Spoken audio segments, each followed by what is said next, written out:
പറഞ്ഞറിയാം. തലയൊക്കെ പോയി.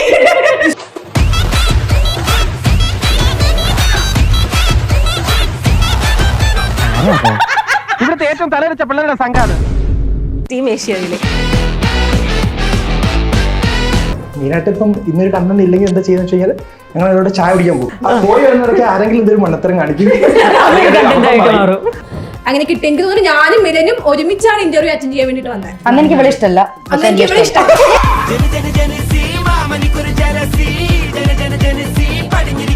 ഞാൻ നോക്കിയപ്പോ അഹങ്കാരി. എനിക്ക് കാര്യം പിടികിട്ടി എല്ലാവർക്കും. എന്റെ മോഡേൺ മേക്ക് ഓവറിൽ മലയാളം വേർഡ്സ് കറക്റ്റ് ആയിട്ട് വരും.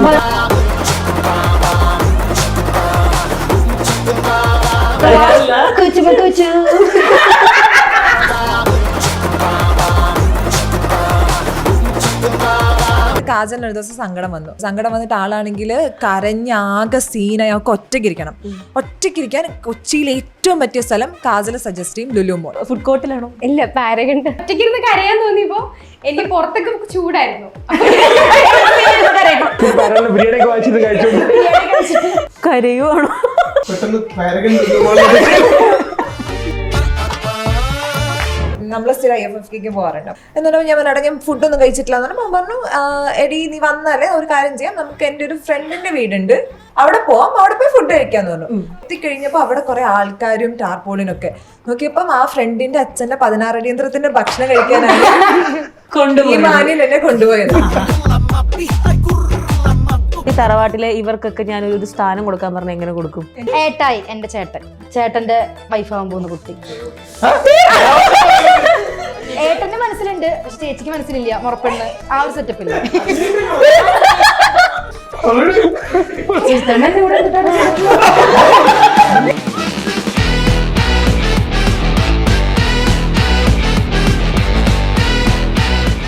Welcome to Jango space. ഞാൻ കിങ്ങിണി. ഇന്ന് എൻ്റെ കൂടെ ഒരു അടിപൊളി ടീമാണ് ഇവിടെ ഉള്ളത്. വളരെ റിയലിസ്റ്റിക് കണ്ടന്റ്സ് കൊണ്ട് തന്നെ പെട്ടെന്ന് തന്നെ വലിയൊരു ഫാൻ ബേസ് നേടിയെടുത്ത ഒരു ടീം. ഇതിലെ എല്ലാവർക്കും ഇൻഡിവിജ്വൽ ആയിട്ടും ഭയങ്കര ഫാൻ ബേസ് ആണുള്ളത്. സോ ഞാൻ കൂടുതൽ ഇൻട്രൊഡക്ഷൻ ഒന്നും പറയാതെ ലെറ്റ് മീ വെൽക്കം ടീം ഏഷ്യയിലെ. Welcome to the show. ഞാൻ എല്ലാവരുടെയും പേര് പറയണമെന്നാണ് വിചാരിച്ചത്, പക്ഷെ ഞാൻ പറയേണ്ട ആവശ്യമില്ല. ഇന്റർവ്യൂ വരുമ്പോൾ തന്നെ കമന്റ് ബോക്സ് മുഴുവൻ നിങ്ങളുടെ പേരുണ്ട്. എല്ലാവരുടെയും കോംബോ വെച്ചിട്ടും പേര് ഇങ്ങനെ പർട്ടിക്കുലർ ആയിട്ട് മെൻഷൻ ചെയ്തും ഫാൻസ് ഉണ്ട്. അപ്പൊ പിന്നെ ഞാനായിട്ട് ഇങ്ങനെ പേര് പറഞ്ഞ് വലിച്ചു നീട്ടണ്ടല്ലോ. നമുക്ക് തുടങ്ങിയാലോ? സുഖല്ലേ? എന്തൊക്കെയുണ്ട് വിശേഷം? സുഖം, ഓൾ ഗുഡ്. ഞാനിപ്പോൾ ഇൻട്രൊഡക്ഷനിൽ തന്നെ പറഞ്ഞില്ലേ, ഭയങ്കര റിയലിസ്റ്റിക് കോണ്ടന്റ് കൊണ്ട് പെട്ടെന്ന് ഒരു ഫാൻ ബേസ് കിട്ടിയെന്ന്. നിങ്ങളുടെ കോണ്ടന്റിന്റെ ഒരു ഭയങ്കര ഒരു വലിയൊരു പ്രത്യേകത അത് തന്നെയാണ്. എല്ലാവർക്കും ഭയങ്കരമായിട്ട് കണക്ട് ചെയ്യാൻ പറ്റുന്ന കൈൻഡ് ഓഫ് വീഡിയോസ് ആണ് നിങ്ങൾ കൂടുതലും ചെയ്യുന്നത്. അപ്പം അവിടുന്ന് തന്നെ നമുക്ക് സ്റ്റാർട്ട് ചെയ്യാം. എങ്ങനെയായി ഒരു കോണ്ടന്റ് മേക്കിംഗ് പ്രൊസീജിയറും പ്രോസസ്സും ഒക്കെ? ശരിക്കും ഏഷ്യയിൽ സ്റ്റാർട്ട് ചെയ്യുന്നത് 2018 നമ്മൾ സ്റ്റാർട്ട് ചെയ്യുന്ന സമയത്ത് ഒരു ന്യൂസ് മീഡിയ ആയിട്ടായിരുന്നു സ്റ്റാർട്ട് ചെയ്തത്. ദെൻ 2023 ആയപ്പോഴാണ് നമ്മൾ ഇന്നീ കാണുന്ന ചാനലിലേക്കൊക്കെ ഷിഫ്റ്റ് ചെയ്യുന്നത്. അപ്പോൾ അതിനുശേഷം എനിക്കൊന്ന് 1.5 വർഷമായിട്ട് നമ്മൾ അത് തന്നെയാണ് കണ്ടിന്യൂ ചെയ്തുകൊണ്ടിരിക്കുന്നത്. അപ്പം എനിക്കൊന്ന് ഒരുവിധം എല്ലാവർക്കും അത് ചെയ്യേണ്ട ഒരു നാക്ക് നമ്മൾ പറയില്ല, അത് എല്ലാവർക്കും അറിയാം. ഇപ്പോൾ ശരിക്കും എന്ത് ചെയ്ത് കഴിഞ്ഞാൽ ഓഡിയൻസ് കാണും, എന്ത് ചെയ്യുന്ന ഹിറ്റ് ആവും എന്നൊക്കെ ഒരു ഏകദേശം ഒരു ഐഡിയ ഉണ്ട്. നമ്മൾ ഡിസ്കഷൻ പോലും ഓക്കെ ഇന്നൊരു 1 മില്യൺ കണ്ടന്റ് ചെയ്താലോ എന്ന് വിചാരിച്ചിട്ടാണ് ചെയ്യുന്നത് തന്നെ. അങ്ങനെ ചിന്തിക്കാറുണ്ട് നമ്മൾ. കാരണം നമുക്കറിയാം ഓഡിയൻസിന്റെ ടേസ്റ്റ് നമുക്കൊരു ഐഡിയ കിട്ടിയിട്ടുണ്ട്. അപ്പൊ അതുകൊണ്ട് എനിക്കൊന്ന് പിന്നെ മെയിനായിട്ട് ഇപ്പം ഇന്നൊരു കണ്ടന്റ് ഇല്ലെങ്കിൽ എന്താ ചെയ്യുന്ന വെച്ച് കഴിഞ്ഞാൽ ഞങ്ങൾ അവരോട് ചായ കുടിക്കാൻ പോകും. പോയി വരുന്നവരൊക്കെ ആരെങ്കിലും എന്തൊരു മണ്ണത്തരം കാണിക്കും. അപ്പൊ അത് നമ്മുടെ കണ്ടന്റ് ആയിട്ട് മാറും. നിങ്ങൾ ഇങ്ങനെ ഭയങ്കര ട്രൂ സ്റ്റോറീസ് ആണ് കൂടുതലും ചെയ്തിട്ടുള്ളത് എന്നൊക്കെ പറഞ്ഞല്ലോ, നിങ്ങളുടെ ലൈഫിന്റെ എടുത്ത എക്സ്പീരിയൻസ് ആണൊക്കെ. അങ്ങനെ പർട്ടിക്കുലർ ആയിട്ട് പെട്ടെന്ന് പറയാൻ പറ്റുന്ന ഏതെങ്കിലും ഒരു വീഡിയോ ഓർമ്മയുണ്ടോ? അന്ധവിശ്വാസം. അത് ആരുടെ ആയിരുന്നു? ഞാൻ തന്നെ ഭയങ്കര അന്ധവിശ്വാസം. ഇങ്ങനെ ഒറ്റമൈനെ കണ്ടാവുന്ന കരയും. സത്യമായിട്ട് ഞാൻ കരയാറുണ്ട്. ആണോ? ഇപ്പോഴും? ഇപ്പോഴും ഞാൻ കരയാറ്. ഞാൻ ശ്രദ്ധിക്കാറോ? അതായത് ഞാൻ ഒറ്റമൈനെ കണ്ട ആരെങ്കിലും തെങ്ങുണ്ടെന്ന പരിപാടി ഉണ്ടോ? തെങ്ങണില്ല, ഒറ്റമൈനായിട്ട് ദുഃഖം ആരെങ്കിലും കയ്യിൽ അടിച്ചിട്ട് ഓടും. അപ്പൊ വിഷമം മാറും. അങ്ങനെയാണ്. വേറെ വെറൈറ്റീസ് വേറെ ഏതെങ്കിലും അന്ധവിശ്വാസങ്ങൾ? മറ്റേ എക്സ്പീരിയൻസ് ഷെയർ ചെയ്യാനുണ്ട്. അത് പക്ഷെ ഓൾറെഡി ഞാൻ ഒരു വട്ടം പറഞ്ഞ എക്സ്പീരിയൻസ്, അതായത് അയ്യോ ഓർമ്മിപ്പിക്കല്ലേ, അതായത് നമ്മൾ IFFK ആ എക്സ്പീരിയൻസ് അതായത് ഞങ്ങൾ IFFK പോയി. നമ്മൾ സ്ഥിരം IFFK പോകാറുണ്ട്. അപ്പം ഇവൻ ട്രിവാൻഡ്രത്താണ് ഇവന്റെ വീട്. അപ്പം ഞാൻ അവിടെ എത്തിയ സമയത്ത് ഞാൻ അവൻ്റെ അടുത്ത് പറഞ്ഞു, എടാ ഞാൻ ട്രിവാൻഡ്രം എത്തിയിട്ടുണ്ട് എന്ന് പറഞ്ഞു. അപ്പം പറഞ്ഞു അവനും അവിടെ തന്നെ ഉണ്ട്. എന്നിട്ട് ഞാൻ പറഞ്ഞു, എടാ ഞാൻ ഫുഡൊന്നും കഴിച്ചിട്ടില്ല എന്ന് പറഞ്ഞു. പറഞ്ഞു, എടി നീ വന്നാലേ ഒരു കാര്യം ചെയ്യാം, നമുക്ക് എൻ്റെ ഒരു ഫ്രണ്ടിന്റെ വീടുണ്ട്, അവിടെ പോവാം, അവിടെ പോയി ഫുഡ് കഴിക്കാന്ന് പറഞ്ഞു. ഓക്കെ, ഫ്രണ്ടിന്റെ വീട് ഹോംലി ഫുഡ് കഴിക്കാന്ന് പറഞ്ഞിട്ട് ഞങ്ങൾ വണ്ടി എടുക്കുന്നു, അവിടെ എത്തുന്നു. എത്തിക്കഴിഞ്ഞപ്പോ അവിടെ കുറെ ആൾക്കാരും ടാർപോളിനും ഒക്കെ നോക്കിയപ്പം ആ ഫ്രണ്ടിന്റെ അച്ഛന്റെ 16 അടിയന്തരത്തിന്റെ ഭക്ഷണം കഴിക്കാനാണ് ഈ മാനിൽ എന്നെ കൊണ്ടുപോയത്. ഞാനിങ്ങനെ അവിടെ ചെന്നിട്ട് ഇപ്പം ആരുടെ കൂട്ട് ആരെ അറിയാമെന്ന് ചോദിച്ചാൽ എനിക്കാകെ ഇവിടെ മാത്രം അറിയാം സാറേ. അച്ഛനോട് പഠിച്ചോളാം നിങ്ങളുടെ മറ്റേ ആ ഒരു ലിപ്സ്റ്റിക് നിന്ന് പ്രപ്പോസ് ചെയ്യുന്ന വീഡിയോ ഒക്കെ അതിങ്ങനെയൊക്കെ വന്നതാ? അത് രാഹുലിന് ആരെയും ലിപ്സ്റ്റിക് കൊടുത്ത് പ്രപ്പോസ് ചെയ്തേ? ജീവിതത്തിൽ അത് മാത്രം ശരിക്കും നിങ്ങൾ ഇങ്ങനെ പ്ലാൻ ചെയ്ത് ലൈക്ക് സ്ക്രിപ്റ്റ് ഒക്കെ എഴുതി പ്രോപ്പറായിട്ട് നാളെ നമുക്ക് ഇന്ന കണ്ടന്റ്സ് ആണ് എടുക്കണ്ടേ അങ്ങനെ തന്നെയാണോ പോകുന്നത്? അതോ റാൻഡം ആയിട്ട് അങ്ങനെയാണോ ചെയ്യുന്നത്? നിങ്ങൾ എങ്ങനെയാ അതിന്റെ ഒരു ചിലപ്പോ ഞങ്ങൾ രാവിലെ വരുമ്പോഴായിരിക്കും തീരുമാനിക്കുന്നത്. ഞങ്ങൾക്ക് ഒന്നും ഉണ്ടാവില്ല ചിലപ്പോ രാവിലെ വരുമ്പോ. അപ്പൊ നമ്മളെല്ലാരും കൂടെ വന്നിട്ട് ചിലപ്പോ ഒന്ന് ആലോചിക്കും എന്ത് ചെയ്യാൻ പറ്റും എന്നുള്ളത്. അത് ഇതുപോലെ തന്നെ ചിലപ്പോ ട്രൂ ഇവന്റ്സ് ആയിരിക്കും, എന്തെങ്കിലും ഒരു ഐഡിയ ഉണ്ടാവും. മൈക്കുണ്ട്, സ്വന്തമായിട്ട് മൈക്കുണ്ട്. അപ്പൊ നമ്മൾ അവിടെ വന്നിരുന്നിട്ട് ആലോചിക്കും എന്ത് കോണ്ടന്റ് ചെയ്യാൻ പറ്റും. ചിലപ്പോ നമുക്ക് ബ്രാൻഡ് വീഡിയോസ് എന്തെങ്കിലും ഒക്കെ വരുവാന്നുണ്ടെങ്കിൽ കുറച്ച് ടൈറ്റ് ആയിട്ട് പോകും. അങ്ങനെയുള്ളപ്പോ വളരെ എളുപ്പത്തിൽ ചെയ്തെടുക്കാൻ പറ്റുന്ന ഒറ്റ സിറ്റുവേഷനിലൊക്കെ ചെയ്തെടുക്കാൻ പറ്റുന്ന രീതിയിൽ എന്തെങ്കിലും ഒന്ന് ചെയ്യും. സ്ക്രിപ്റ്റ് എഴുതോ നിങ്ങൾ? സ്ക്രിപ്റ്റ് റീലിന് യൂഷ്വലി ഞങ്ങൾ എഴുതാറില്ല. നീ അങ്ങനെ ചെയ്യണം, ഇങ്ങനെ ചെയ്യണം, അങ്ങനെ ചെയ്യണം, ഞാൻ ഇങ്ങനെ വരാം, അങ്ങനെ വരാം, നീ കഴിഞ്ഞിട്ടോളാം പറയും. ബാക്കി എല്ലാം ഓൺ സ്പോട്ട് അത്ര ചെയ്യാറുള്ളൂ. ഈ സുധർ ഭയങ്കര ഇൻട്രോവേർട്ട് ആണോ? അതെ അതെ അതെ. ഞാനിത് ചോദിക്കാത്തതിന്റെ ഒരു വിഷമം കൊണ്ടാണ്. സ്ക്രിപ്റ്റ് പറഞ്ഞ് തീർക്കട്ടെ എന്ന് വിചാരിച്ചിട്ടുണ്ട്. സ്ക്രിപ്റ്റ് നല്ല സാധനം ഷൂട്ട് ചെയ്യേണ്ടി വരും, പിന്നെ ഞങ്ങൾ എഡിറ്റ് സ്ക്രിപ്റ്റ് ഉണ്ടാക്കും, ഔട്ടർ വേറെ സാധനം വരും, അങ്ങനെ 1 million അടിക്കും. കാരണം ഞങ്ങൾ ചില സമയത്ത് ഉണ്ടാക്കി കൊണ്ടുവരുന്ന ഒരു കോണ്ടന്റ് എഡിറ്റിംഗ് ടേബിളിൽ എത്തിക്കഴിയുമ്പോ ചിലപ്പോ കഥയടക്കം മാറാറുണ്ട്. വേറെ സംഭവമായിട്ട് വരും, തിരിച്ച് വേറെ ഐഡിയ ആയിരിക്കും വരുന്നത്. നിങ്ങൾ ഒരുപാട് ടൈം എടുക്കാറുണ്ടോ? ലൈക്ക് ഒരു സാധനം അത് പെട്ടെന്ന് ക്യുക്കായിട്ട് ഷൂട്ട് ചെയ്ത് കഴിക്കും, പെട്ടെന്ന് കഴിയും? ചില സ്റ്റോറീസ് പക്ഷെ എനിക്ക് തോന്നുന്നു ഏറ്റവും കൂടുതൽ കമന്റ് ചെയ്യുന്ന ഒരു പ്ലാറ്റ്ഫോമാണ് ഏഷ്യാവെല്. നമ്മൾ ഡെയിലി ചെയ്യുന്നുണ്ട് കണ്ടന്റ്. അപ്പൊ നമ്മള് എനിക്ക് തോന്നുന്നു ചിലപ്പോൾ ഒരു റീൽ ചെയ്യാൻ ഹാഫ് ഡേ അത്രയൊക്കെ എടുക്കാറുള്ളൂ. എനിക്ക് തോന്നുന്നു അത് ശരിക്കും പെട്ടെന്നാണ് ചെയ്യുന്നത്. സംഭവം 3 to 8 minute സ്കെച്ച് വീഡിയോസ് ചെയ്യാറുണ്ട്. അത് നമുക്ക് ശരിക്കും സിനിമയിലേക്ക് ഒരു 5 minutes കണ്ടന്റ് ചെയ്യണമെങ്കിൽ ചിലപ്പോൾ 2 ദിവസമൊക്കെ വേണ്ടി വരാം. അപ്പൊ നമുക്ക് പക്ഷേ അത്രയൊന്നും വേണ്ട. നമ്മൾ 1 മണിക്കൂർ 2 മണിക്കൂറിലേക്ക് കുറച്ചും കൂടെ സിമ്പിൾ ആണ്. 6 മണിക്ക് ഔട്ടർ ഇറങ്ങുന്നു. വെള്ളിയാഴ്ച രാവിലെ ഞങ്ങൾ 9:30 വന്ന് ഷൂട്ട് തുടങ്ങി വൈകിട്ട് 6 മണിക്ക് ഇവിടെ എഡിറ്റേഴ്സ് ഔട്ട് ഇറക്കി വിടാറുണ്ട്. എങ്ങനെയാണെന്ന് ഞങ്ങൾക്ക് നടക്കും, എങ്ങനെയാണെങ്കിലും നമ്മൾ ഔട്ട് ഇറക്കും. എനിക്ക് റീലൊക്കെ ആയിക്കഴിഞ്ഞാൽ ഒരു 5 മണിക്കൊക്കെ നമ്മൾ ഷൂട്ട് ചെയ്ത് കഴിഞ്ഞാൽ ഒരു 6 കഴിയുമ്പോൾ നമ്മൾ ഇറക്കാറുണ്ട്. റീല് 3 മണിക്കാണ് ഷൂട്ട് ചെയ്തിട്ട് അടിപൊളി. നിങ്ങളുടെയൊക്കെ ലൈക് ബേസിക് ആയിട്ട് കുറെ ആൾക്കാർക്കൊക്കെ അറിയായിരിക്കും, ഫാൻസ് ഒക്കെ നിങ്ങളെ ഫുൾ ഇങ്ങനെ സ്റ്റോക്ക് ചെയ്തൊക്കെ അറിയായിരിക്കും. എങ്കിലും ബേസിക് ആയിട്ടുള്ള ക്വസ്റ്റ്യൻസിന്റെ ഒരു കുറവുണ്ടെന്ന് ഞാൻ പലയിടത്തും കണ്ടതുകൊണ്ട് ഞാൻ ചോദിക്കുകയാണ്. നിങ്ങളുടെയൊക്കെ സ്ഥലം അങ്ങനെയുള്ള, നിങ്ങൾ എങ്ങനെയാണ് ഇതിലേക്ക് വന്നതെന്നൊക്കെ ഉള്ള ഒരു ഡീറ്റെയിൽസ് ഒക്കെ ഒന്ന് ചെറുതായിട്ടൊന്ന് പറഞ്ഞു പോയാൽ കൊള്ളാം. നിങ്ങൾക്ക് പ്രത്യേകിച്ച് സ്ലാങ് ഒന്നും തോന്നുന്നില്ല, എല്ലാവരും ഏകദേശം ഒരേപോലെ തന്നെ സംസാരിച്ചു. എന്റെ സ്ഥലം ശരിക്കും കൊല്ലമാണ്. ഞാൻ എനിക്ക് കുറച്ചാളായിട്ട് സിനിമയുടെ ഒരു പാഷൻ ഉണ്ടായിരുന്നു. അപ്പം എഴുത്തുപരുടെയൊക്കെ ആയിരുന്നു ഇരുന്നത്. അതിൻ്റെ ഇടയ്ക്ക് ജാങ്കോ സ്വീസ് കുറച്ചാൾ വർക്ക് ചെയ്തു, വർക്ക് ചെയ്തു. അതിനുശേഷം ഞാൻ പിന്നെ എഡിറ്റിംഗ് കുറച്ചാളോട് വർക്ക് ചെയ്തപ്പോൾ എനിക്ക് മനസ്സിലാക്കി എന്നെക്കാളും നല്ല എഡിറ്റേഴ്സ് ഒക്കെ ഉണ്ട്. അപ്പോൾ വലിയ രീതിയിൽ ലക്ഷ്യമെടുത്തില്ല മനസ്സിലായപ്പോൾ പതുക്കെ മാറ്റി കുറച്ച് സ്ക്രിപ്റ്റിംഗ് ഒക്കെ ചെയ്തു. പിന്നെ അങ്ങനെ ഇരിക്കുമ്പോഴാണ് ഏഷ്യാവിൽ ഒരു വേക്കൻസി കാണുന്നത്, സോഷ്യൽ മീഡിയ മാനേജറായിട്ടാണ് കണ്ടത്. അപ്പം ഞാൻ അങ്ങനെ സോഷ്യൽ മീഡിയ മാനേജറായിട്ട് കയറിയിട്ട് പിന്നെ കണ്ടന്റ് ലീഡ് ആകുമായിരുന്നു. അപ്പം അതാണ് അങ്ങനെയാണ് ഏഷ്യാവിലേക്ക് വന്നത്. ഓക്കെ, പോരട്ടെ. ഞാൻ തൃശ്ശൂരിൽ നിന്നാണ്. ഞാൻ പഠിച്ചത് ഫുഡ് ടെക്നോളജിയാണ്. അതിനു മുമ്പ് ഫാഷൻ ടെക്നോളജി ഡിപ്ലോമ എടുത്തു. എന്റെ ഫീൽഡ് എന്താണെന്ന് എനിക്ക് തന്നെ അറിയില്ലായിരുന്നു. അങ്ങനെ ഇരിക്കുന്ന ഒരു സമയമായിരുന്നു. അപ്പൊ ഞാൻ കൊച്ചിയിൽ വന്നു. ഞാൻ ഫുഡ് ക്വാളിറ്റി കൺട്രോളറായിട്ട് വർക്ക് ചെയ്തു. അപ്പൊ എനിക്കത് സെറ്റ് ആവുന്നില്ല. അപ്പൊ ഞാൻ അവിടെ നിന്ന് റിസൈൻ ഇട്ട് ഇറങ്ങി ചുമ്മായിരുന്നു കുറച്ച് നാൾ. അപ്പൊ എന്റെ ഫ്രണ്ട് ഒരു എജ്യൂടെക് കമ്പനിയുടെ കണ്ടന്റ് ക്രിയേറ്റർ വേക്കൻസി എനിക്ക് അയച്ചു. അപ്പൊ ഞാൻ അതിന് അപ്ലൈ ചെയ്തു, അവിടെ കിട്ടി. അപ്പൊ അവിടെ നിന്നപ്പോഴും നമുക്ക് കംപ്ലീറ്റ്ലി നമ്മുടെ ഒരു ഒന്നും ചെയ്യാൻ പറ്റുന്നില്ല. റെസ്ട്രിക്ഷൻസ് ഉണ്ട് അവിടെ ചെയ്യാൻ, ഇന്ന കാര്യങ്ങൾ ചെയ്യാൻ പറ്റുള്ളൂ എന്നൊക്കെ. അപ്പൊ പിന്നെ ഞാൻ അവിടെ റിസൈൻ വെറുതെ ഇരുന്നു. പിന്നെ ഏഷ്യാവിലിന്റെ ഇതുപോലെ അപ്പൊ ഞാൻ ഏഷ്യാവിൽ കുറച്ച് നാളായിട്ട് ഫോളോ ചെയ്യുന്നുണ്ടായി. അപ്പോ എനിക്ക് ഇഷ്ടമായിരുന്നു അവരുടെ കണ്ടന്റ്. അപ്പോ ഞാൻ ചുമ്മാ അങ്ങനെ ഇതുപോലെ വേക്കൻസി വന്നു, അപ്ലൈ ചെയ്തു, ഇന്റർവ്യൂവിന് വന്നു. കിട്ടി, അങ്ങനെ കിട്ടി, ഇവിടെ വരുത്തി. ഇവിടെ വരെ. പണ്ടേ ആക്ടിങ് തന്നെയായിരുന്നു ഞാൻ ആക്ച്വലി +2 പഠിക്കുമ്പോൾ ഞാൻ തന്നെ സ്ക്രിപ്റ്റ് ചെയ്ത ഒരു കണ്ടന്റ് മോണോ ആക്ട് ചെയ്തിട്ട് സ്റ്റേറ്റ് 3rd കിട്ടിയിട്ടുണ്ട്. സ്റ്റേറ്റിൽ വരെ പോയി. സപ്പോർട്ട് ചെയ്യാൻ. ഞാൻ കാരണം എന്തൊക്കെയാ നിങ്ങൾ പറയുന്നത്. അപ്പൊ ഞാൻ ചിന്തിക്കുക. പിന്നെ ഞാൻ കോളേജിൽ പഠിക്കുമ്പോഴും ടിക്ടോക്ക് ചെയ്യായിരുന്നു. അപ്പൊ 105K ഫോളോവേഴ്സ് ഉണ്ട്. അന്ന് പക്ഷെ ഇൻസ്റ്റ ലിങ്ക് ചെയ്യാനുള്ള ബുദ്ധി ഉണ്ടായിരുന്നില്ല. അപ്പൊ ഇൻസ്റ്റയിലേക്ക് ഫോളോവേഴ്സ് വരാതെ ഇങ്ങനെ സ്റ്റക്കായിട്ട് ടിക്ടോക്കിന്റെ കാര്യത്തിലൊക്കെ ഞാൻ വരുന്നുണ്ട് അങ്ങോട്ട്. കാജലവിടെ വെയിറ്റ് ചെയ്യും, ഞാൻ കറങ്ങി ടിക്ടോക്കിലേക്ക് നമുക്ക് എത്താം. പല സത്യങ്ങളും ചുമ്മാ ഹൈലൈറ്റ് ഒന്ന് കയറി നോക്കിയാൽ മതി. നിങ്ങളുടെ നക്കപ്പിച്ച കാശിന് അല്ലേ കയറി നോക്കിയാൽ മതി, നമുക്ക് ചെയ്യിപ്പിക്കാം. സമയം ഞാൻ ടിക്ടോക്കിലത്തെ എല്ലാ വീഡിയോസും ഞാൻ ഇട്ടിട്ടുണ്ടായി കുറെ. എനിക്കൊന്ന് നാണക്കേടായി ഇപ്പൊ ചിന്തിക്കുമ്പോ. സിംഗപ്പണ്ണൊക്കെ ഉണ്ടായിരുന്നു എന്റെ. ഇപ്പൊ വേണ്ട. ഓക്കെ, ഇനി രാവിലെ ഞാൻ തിരുവനന്തപുരം വാമനപുരം സ്വദേശിയാണ്. നക്ഷത്രം ശരിയല്ലേ, ഉണ്ടായിരുന്നു. അപ്പൊ ഞാൻ ശരിക്കും ഒരു മർച്ചന്റ് നേവിക്കാരനാണ്. പഠിച്ചൊക്കെ BSc നോട്ടിക്കൽ സയൻസ് ആണ്. പഠിച്ചുകൊണ്ടിരുന്നപ്പോഴാണ് സിനിമയിൽ ഭ്രാന്ത് കൂടുന്നത്.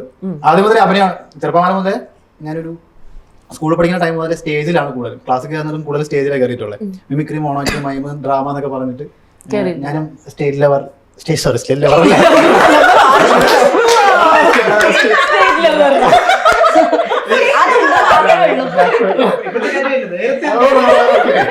അതായത് സ്റ്റേറ്റ് ലെവലില് മൈമും ഡ്രാമയ്ക്കൊക്കെ പോയിട്ടുള്ള ആളാണ്. With a grade. പിന്നെ വീട്ടിലെ സാമ്പത്തിക മാന്ദ്യത കാരണം ഫ്യൂച്ചറിൽ എന്താവണം ഒരു പാഷൻ എന്ന നിലയ്ക്ക് സിനിമ ഉണ്ടെങ്കിലും ഫ്യൂച്ചർ ബിൽഡ് ചെയ്യാൻ വേണ്ടിട്ട് മർച്ചന്റ് കോഴ്സ് എടുത്ത് പഠിച്ചു. കംപ്ലീറ്റ് ചെയ്തിട്ടുണ്ടായിരുന്നു. നല്ല മാർക്ക് ഉണ്ടായിരുന്നു കേട്ടോ. പഠിച്ചോണ്ടപ്പോ തന്നെ വീട്ടുകാർക്ക് ആദ്യമേ സിനിമ എന്ന മേഖലയോട് ഭയങ്കര എതിർപ്പാണ്. ഒരിക്കലും കുടുംബക്കാരൊക്കെ ഒത്തുകൂടുമ്പോൾ പറയാറുണ്ട്, ഒരിക്കലും അതിലേക്ക് വിടരുത്, അവൻ നശിച്ചവും ഷീജെ അങ്ങനെയൊക്കെ പറയാറുണ്ട്.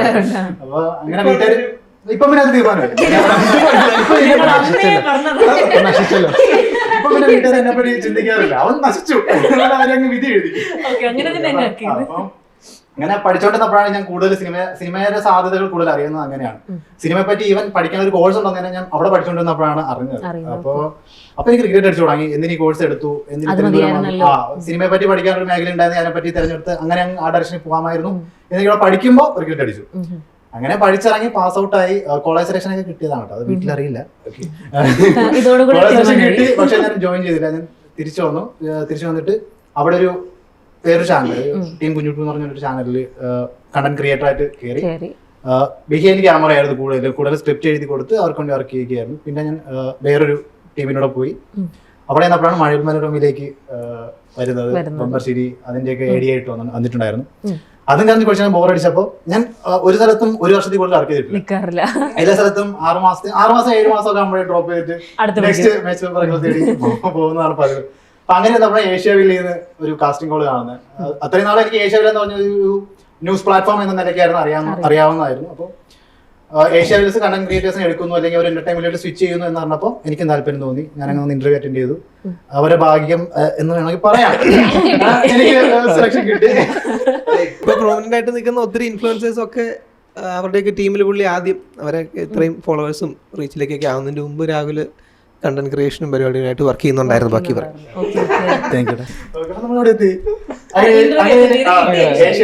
ഏഷ്യാവിൽ വരുമ്പോ 2 ദിവസം മുമ്പ് ജോയിൻ ചെയ്ത കുട്ടി ഉണ്ടായിരുന്നു പറഞ്ഞു.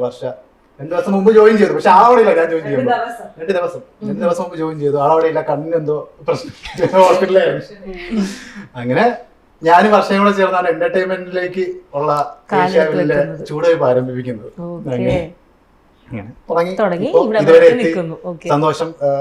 യൂട്യൂബിലൊക്കെ 1 മില്യൺ ക്രോസ് ചെയ്തു. സന്തോഷം. അപ്പൊ അതിൽ എനിക്കും അംഗമാകാൻ കഴിഞ്ഞാലും ഭയങ്കര സന്തോഷം. പിന്നെ അടിപൊളി. നിങ്ങൾക്ക് സെപ്പറേറ്റ് ഫാൻ ബേസും ഉണ്ട് നിങ്ങളുടെ രണ്ടുപേരുടെയും കോംബോയ്ക്ക്. ഒരുമിച്ച് തുടങ്ങി ഇപ്പോഴും സക്സസ്ഫുൾ ആയിട്ട് പോയിക്കൊണ്ടിരിക്കുന്നു. ഓക്കെ, നമുക്ക് വർഷത്തേക്ക് വരാം. വർഷ എങ്ങനെയാണ് വർഷയുടെ നാട്?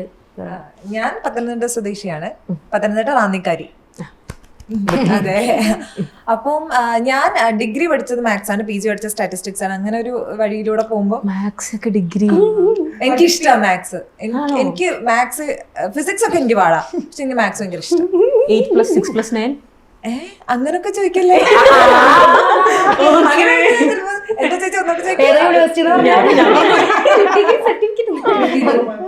ഓക്കെ അത് വിടും. 23 പറഞ്ഞു. ഓക്കെ. അപ്പം ഞാൻ ശരിക്കും പറഞ്ഞ ആങ്കറിങ് ആണ് എന്റെ തുടക്കം എന്ന് പറയുന്നത്. എന്റെ സ്റ്റാർട്ടിങ് ആങ്കറിങ് ആണ്. അപ്പൊ ഞാനാണെങ്കിൽ കോളേജിൽ പഠിക്കുന്ന സമയത്ത് ഇവന്റ്സ് ആങ്കർ ചെയ്യായിരുന്നു. അപ്പം അന്നേരം ഇവന്റ്സ് ആങ്കർ ചെയ്യുന്ന സമയത്താണ് ആങ്കറിങ് എനിക്ക് ഇഷ്ടമാണെന്ന് ഞാൻ തന്നെ മനസ്സിലാക്കുന്നത്. അത്രയും നാളെ ഞാൻ മാത്സ് റിലേറ്റ് ചെയ്തിട്ട് പോവാം, അല്ലെങ്കിൽ പഠിപ്പിക്കാൻ എനിക്ക് ഇഷ്ടം, അപ്പൊ പഠിപ്പിക്കുന്ന റിലേറ്റ് ചെയ്തിട്ട് പോവാന്നാണ് ഞാൻ വിചാരിച്ചത്. അപ്പൊ എനിക്ക് മനസ്സിലായി എനിക്ക് ആങ്കറിങ് ഇഷ്ടമാണെന്ന്. അപ്പം അങ്ങനെയുള്ള ജോലി നോക്കാൻ തുടങ്ങി. അപ്പൊ ഞാൻ ആദ്യമായിട്ട് കയറുന്നതും ആങ്കർ ആയിട്ടാണ്. അവിടെ നിന്ന സമയത്താണ് ഞാൻ ഏഷ്യാവിൽ ഫോളോ ചെയ്യുന്നുണ്ടായിരുന്നു. എനിക്കപ്പോ ഏഷ്യാവിൽ ഇതിനു മുമ്പുള്ള ജോണർ ഒക്കെ ഇഷ്ടമായിരുന്നു അവരുടെ കംപ്ലീറ്റ്. അപ്പൊ അങ്ങനെയാണ് ഞാൻ ഏഷ്യാവിലെ കോണ്ടന്റ് ക്രിയേറ്റർ വേക്കൻസി കണ്ടിട്ട് അപ്ലൈ ചെയ്യുന്നു. അപ്പൊ എന്നെ ഇവിടെ വിളിക്കുന്നു. ഇവിടെ വന്നപ്പോ എന്റെ അടുത്ത് വെച്ച് അഭിനയിക്കാൻ ചോദിച്ചു. ഞാൻ പറഞ്ഞു അഭിനയിച്ചു വെക്കാന്ന് പറഞ്ഞു. അവിടുത്തെ ഓഡീഷനാണ് ഞാൻ ആദ്യമായിട്ട് അഭിനയിക്കുന്നത്. അങ്ങനെ ആക്ടിങ് ഭയങ്കര കൊച്ചില് അതൊന്നും ഇല്ലായിരുന്നു. ഇല്ല, ഞാൻ അങ്ങനെ അഭിനയിച്ചിട്ടില്ല. പക്ഷെ ആദ്യമായിട്ട് അഭിനയിക്കണേ ഏഷ്യാവിൽ അവിടെ എത്തിയിട്ടാണ് അഭിനയിക്കുന്നത്. അപ്പൊ എന്നെ അടുത്തൊരു മോളെ ഇങ്ങനെയല്ല അഭിനയിക്കണ്ടേ,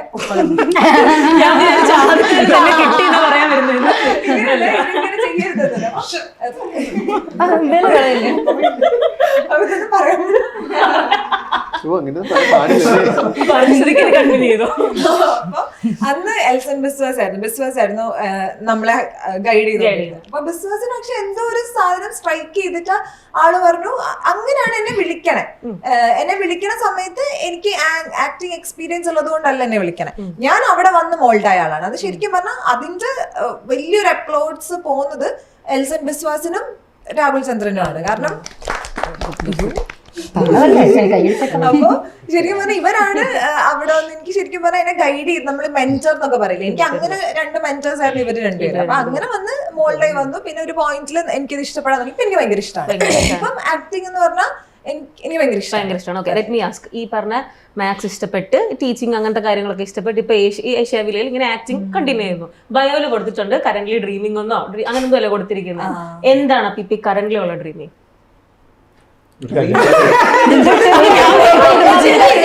അത് ഞാൻ കൊടുത്ത ബയോ അല്ല, തന്നെ വന്ന ബയോ. എന്റെ ഡ്രീം എന്ന് പറയുന്നത്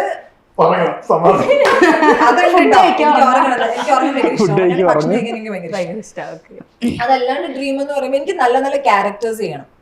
അതാണ് എന്റെ ഇപ്പോഴത്തെ ഡ്രീം എന്ന് പറയുന്നത്. നല്ല ക്യാരക്ടേഴ്സ്, വെർസറ്റൈൽ ആയിട്ടുള്ള അല്ലെങ്കിൽ ഡിഫറെന്റ് വെറൈറ്റീസ് ഓഫ് ക്യാരക്ടേഴ്സ് എനിക്ക് പോർട്രേ ചെയ്യാൻ പറ്റണം. അതാണ് ഇപ്പോഴത്തെ എന്റെ ഒരു ആഗ്രഹം പറയുന്നത്. അതാണ് ആ ഒരു കറന്റ് ഡ്രീം കൊണ്ടിരിക്കുന്നത്. ആക്ടിംഗ് തന്നെ ബേസ് ചെയ്തിട്ടാണ് കറന്റ് ഡ്രീം നിലവിൽ. Okay, good. ഇനി നമുക്ക് അടുത്ത ആൾക്ക് പോവാം. ഏറ്റവും കൂടുതൽ ഫാൻ ബേസ് ഉള്ള ആളാണെന്ന് തോന്നുന്നു കൂട്ടത്തിൽ. എനിക്ക് ചണ്ടി ഇത് മാത്രമേ ഉള്ളൂ. ഫാൻ പേജ് ഉള്ള 2 പേര് അല്ലേ? അതാ നിങ്ങൾ തുടങ്ങിയതാണോ? നിങ്ങളെ അങ്ങോട്ടും അല്ലല്ലോ. ഇതിന്റെ സ്വന്തം 2 പേജ്, ചാണ്ടിക്ക് 2 സ്വന്തമായിട്ട് ഒന്ന് പുറത്താണ്. അറിയാൻ പാടില്ല. എന്റെ വീട് തൃശ്ശൂരാണ്. ഞാൻ ഇതിന് മുന്നേ ഡിഗ്രി BSc ഫാഷൻ ഡിസൈനിങ് ആയിരുന്നു. ഡിസൈനറായിട്ട് 2 years വർക്ക് ചെയ്തു. പിന്നെ ഇതിന് മുന്നേ വേറൊരു മീഡിയയിലായിരുന്നു. അങ്ങനെ അവിടെ ഒരു 1.5 കൊല്ലമൊക്കെ ആയിട്ട് വർക്ക് ചെയ്തു. അപ്പൊ എനിക്ക് ചേഞ്ച് വേണം തോന്നി. അങ്ങനെ ഏഷ്യയുടെ കാസ്റ്റിംഗ് കോൾ കണ്ടു. അപ്പം നമ്മൾ അപ്ലൈ ചെയ്തു. അങ്ങനെ കിട്ടി. എനിക്ക് തോന്നുന്നു ഞാനും മിലനും ഒരുമിച്ചാണ് ഇന്റർവ്യൂ അറ്റൻഡ് ചെയ്യാൻ വേണ്ടിട്ട് വന്നത്. അന്ന് എനിക്ക് ഇവിടെ ഇഷ്ടമല്ല. അന്ന് എനിക്ക് ഇവിടെ ഇഷ്ടം വന്നിരുന്നു. ഞാൻ അവിടെ നോക്കിയപ്പോ അഹങ്കാരി.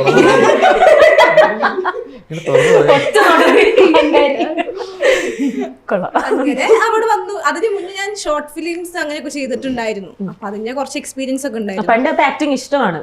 ആക്ടിങ് ഇഷ്ടം എന്ന് പറഞ്ഞാൽ എനിക്ക് വലിയ താല്പര്യം എനിക്കില്ലായിരുന്നു. പക്ഷെ എന്റെ വീട്ടുകാർക്ക് ഭയങ്കര ഇഷ്ടമായിരുന്നു. അവരിങ്ങനെ ആഡൊക്കെ കാണുമ്പോൾ ഞങ്ങൾ 4 പേരാ. അപ്പൊ ഞങ്ങളോട് വന്നിട്ട് പറയും നിങ്ങൾക്ക് ഇങ്ങനെയൊക്കെ ചെയ്തൂടെ, ഇങ്ങനെയൊക്കെ പോ എന്നൊക്കെ. കൊടുക്കും. ഭയങ്കര റയറാണ് അങ്ങനത്തെ പാരന്റ്സ്. അങ്ങനെ പിന്നെ ഈ കോളേജൊക്കെ പഠിക്കുന്ന ടൈമിൽ ഡ്രാമ ചെയ്യാൻ ഇങ്ങനെ കാരണം ഫാഷൻ ഡിസൈൻ കുറച്ച് കുട്ടികളുള്ളൂ. അപ്പൊ നമുക്ക് എന്ത് വേണമെങ്കിലും കാണിക്കാലോ. സ്റ്റേറ്റ് ലെവൽ ആയിരുന്നോ? അല്ല, കോളേജിൽ കുറച്ച് ഈ ഫ്രഷേഴ്സിലേക്കൊക്കെ ചെയ്യുന്ന അങ്ങനെ ഡ്രാമാസ് ഒക്കെ ചെയ്യുന്നു. പിന്നെ ഇതേപോലെ തന്നെ വേറൊരു മീഡിയയിൽ വർക്ക് ചെയ്തു. ഒരു 1.5 കൊല്ലം അവിടെ വർക്ക് ചെയ്തിട്ട് ഇങ്ങോട്ട് വന്നു. ഇവിടെ വർക്ക് ചെയ്തോണ്ടിരിക്കുന്നു. കൂട്ടത്തില് കുറച്ച് മോഡലിംഗിലോട് അങ്ങനെ ഭയങ്കര താല്പര്യമുള്ള ഒരാളാണെന്ന് തോന്നുന്നില്ലേ? മോഡലിംഗ് എനിക്ക് ഇഷ്ടമല്ലാത്ത അല്ല, ഫോട്ടോസ് ഒക്കെ കാണുന്ന ഇൻസ്റ്റയില് ഭയങ്കര എന്നോട് കുറെ ചോദിക്കാൻ പറയാറുണ്ട് ഷൂട്ട് ചെയ്യുമെന്ന്. പക്ഷെ ഞാൻ പറയാറുണ്ട് എനിക്ക് മോഡലിംഗ് വലിയ താല്പര്യമില്ല. താല്പര്യമില്ല. ചിലപ്പോ ഫാഷൻ ഡിസൈനിങ് പഠിച്ചതിന്റെ ഇതുകൊണ്ടായിരിക്കാം. അവിടെ പഠിക്കുന്ന ടൈമിൽ റാമ്പൊക്കെ ചെയ്തിട്ടുണ്ടായിരുന്നു. അല്ല, ഞാൻ ഇൻസ്റ്റയിലൊക്കെ ചെക്ക് ചെയ്യുമ്പോൾ തന്നെ ഓരോരുത്തർ നോക്കി വരുമ്പോൾ ഫോട്ടോസ് സ്റ്റാൻഡേർഡ് ഫോട്ടോ കാണുമ്പോൾ നമുക്ക് തോന്നും ഇത് കൊള്ളാലോ, ഒരു മോഡലിംഗ് ഫീൽഡിലോട്ടുള്ള ഒരാളെ പോലെ നമുക്ക് ഫീൽ ചെയ്യും. അതാ ഞാൻ ചോദിച്ചത്. താല്പര്യമില്ല. ഓക്കെ, നമുക്ക് നെക്സ്റ്റ് പോവാം. ഇത് നമ്മുടെ പാവം ഓഡിഷന് പോയി അതാ ഇപ്പൊ ആദ്യം വരുന്നത്. എന്റെ പേര് ഇതൊക്കെ ചെയ്തിട്ടുണ്ട്. പേര് സ്റ്റീഫൻ മാത്യു, സ്ഥലം തൊടുപുഴയാണ്. ഞാൻ ഡിഗ്രി ചെയ്ത ലോ ആണ്. അത് എൻറോൾ ചെയ്ത് കഴിഞ്ഞ് ആക്റ്റീവായിട്ട് പാഷൻ ആക്ടിങ് ആയതുകൊണ്ട് അതിലേക്ക് തിരിഞ്ഞു. അതെ അതെ അതെ.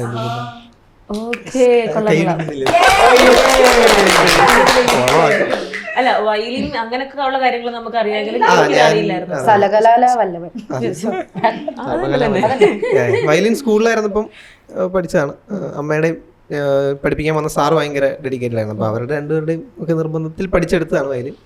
പിന്നെ പാഷൻ ആക്ടിങ് ആയതുകൊണ്ട് അതിനൊരു ബാക്കപ്പ് സ്വന്തം പരിപാടിക്ക് വേണ്ടി സോളോ ഷോസ് എന്ന് പറഞ്ഞ ജോണർ ക്രിയേറ്റ് ചെയ്ത് അങ്ങനെയാണ് സോളോ സക്സസ്ഫുൾ ആയിട്ട് പോകുന്നത്. അത് നന്നായിട്ട് വലിയ കുഴപ്പമില്ലാതെ പോകുന്നു. ആക്ടിംഗ് ആണോ ഇല്ലെങ്കിൽ ആ ഒരു വയലിൻ അതാണോ കൂടുതൽ? ഒബ്വിയസ്ലി ആക്ടിങ്, പാഷൻ ആക്ടിങ് ആയതുകൊണ്ട് അതിന് ബാക്കപ്പ് എന്നുള്ള രീതിക്കാണ് വയലിൻ ഷോസ് സ്റ്റാർട്ട് ചെയ്തത്. പക്ഷെ വയലിൻ ഷോസ് ആ ഒരു പാറ്റേൺ ആൾക്കാർക്ക് ഇഷ്ടപ്പെട്ടു എന്ന് വിശ്വസിക്കുന്നു.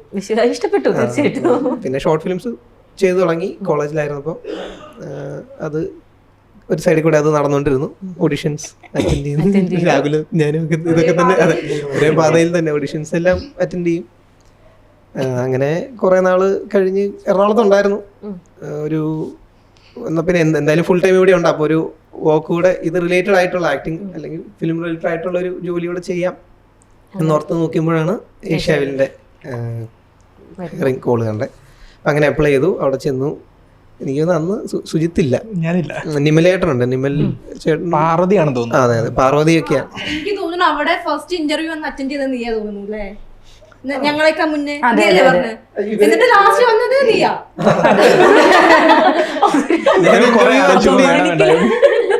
ഞാനപ്പോ എന്തായാലും ഏതെങ്കിലും ഒരു എവിടെയെങ്കിലും വർക്ക് ചെയ്യാൻ കയറാം എന്ന് ഉറപ്പിച്ച് നടക്കുന്ന സമയം. അപ്പം ഇവിടെ അവർ ആലോചിച്ചിട്ട് പറയാന്ന് പറഞ്ഞ ഗ്യാപ്പില് വേറൊരു ലീഗൽ അഡ്വൈസർ ആലോചിച്ചിട്ട് പറയാൻ പറഞ്ഞു 1 വർഷം എടുത്തു. അപ്പൊ ആ ഗ്യാപ്പിൽ ഞാൻ വേറെ അടുത്ത് വർക്ക് ചെയ്യാൻ കയറി. അവിടെ ഒരു ഓൾമോസ്റ്റ് 10 months വർക്ക് ചെയ്തുള്ളൂ. അപ്പത്തേക്കും ഞാൻ തന്നെ തിരിച്ച് ഏഷ്യാവിലോട്ട് വിളിച്ചു ചോദിച്ചു എങ്ങനെയാ ഇവിടെ ഓപ്പണിംഗ് ഉണ്ടോ. അപ്പൊ അവര് ആലോചിച്ച് കഴിഞ്ഞായിരുന്നു. അപ്പൊ അങ്ങനെ അവിടെ നിന്ന് വരാൻ പറഞ്ഞു. ചെന്നു. അപ്പത്തേക്കും മാനേജ്മെന്റ് ഒക്കെ മാറിയായിരുന്നു. നിമലേട്ടനൊക്കെ വന്നു, വേറെ ടീമായി. അപ്പൊ ഒന്നുകൂടെ ഒരു ഇന്റർവ്യൂ ഒക്കെ എടുത്തിട്ട് അങ്ങനെയാണ് ഏഷ്യാവിലേക്ക് എത്തുന്നു. എന്റെ പേര്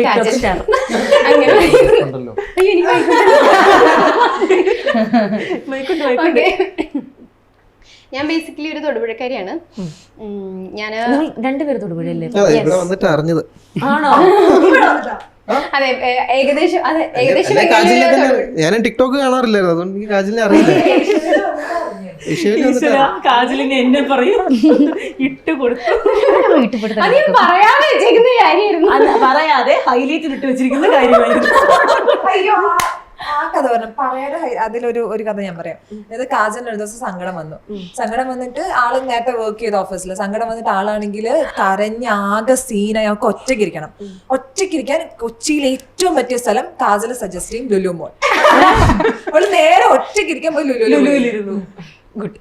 ഫുഡ് കോർട്ടിലാണോ? ഇല്ല, പാരഗണ്ട്. ആ കുട്ടിയാണ് ഈ കുട്ടി. കൊള്ളാം, ഇഷ്ടപ്പെട്ടു. അതല്ല, എനിക്ക് ഒറ്റയ്ക്കിരുന്ന് കരയാൻ തോന്നിയപ്പോ എനിക്ക് പുറത്തൊക്കെ ചൂടായിരുന്നു.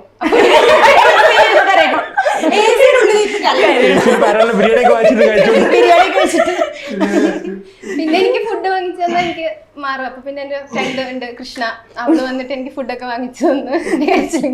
കരച്ചിൽ മാറ്റി ഓക്കെ ആക്കി. അങ്ങനെ നമ്മളെന്തിപ്പോ അതെ, നിങ്ങൾ ആരാണെന്നുള്ളതാണ് ചോദ്യം. കരയുവാണോ? ചിരി വന്നിട്ട് കരയുന്ന? ഓക്കെ, വിശക്കുന്നുണ്ടോ? അപ്പം വയസ്സല്ല, ബേസിക്കലി ചിരിക്കുമ്പോൾ ഞാൻ കണ്ണിന്ന് വെള്ളം വരാം. ഓക്കെ, അപ്പോ തൊടുപുഴക്കാരിയാണ്. ഞാൻ പഠിച്ചതൊക്കെ MA കോളേജാണ്, കോതമംഗലം. ലിറ്ററേച്ചർ ആയിരുന്നു. PG ലിറ്ററേച്ചർ തന്നെ എടുത്തു. അത് കഴിഞ്ഞിട്ട് ഞാനൊരു ലാംഗ്വേജ് അക്കാഡമിയിലാണ് ഫസ്റ്റ് ആയിട്ട് കയറിയത്. ഞാൻ ഒരു 4-5 വർഷത്തോളം ലാംഗ്വേജ് അക്കാഡമിയിലായിരുന്നു വർക്ക് ചെയ്തിരുന്നത്. അത് നമുക്കൊരു എന്താ പറയുക, ഒരു ഫിനാൻഷ്യൽ സ്റ്റെബിലിറ്റി എന്ന് പറയുന്ന ഒരു കാര്യത്തിന് വേണ്ടിയിട്ട് ഞാൻ നിന്നതാണ്. ഞാൻ എന്താണെന്ന് വെച്ചാൽ എൻ്റെ ഒരു 2021 ഞാൻ മാരീഡായി. ഞാൻ കോതമംഗലത്തിനാണ്, അതായത് തൊടുപുഴയിൽ നിന്ന് ഞാൻ കോതമംഗലത്തിന് കല്യാണം കഴിച്ചു പോന്നു. എനിക്കൊരു കുട്ടിയുണ്ട്, 6 വയസ്സുള്ളൊരു കുട്ടിയുണ്ട്. അപ്പോ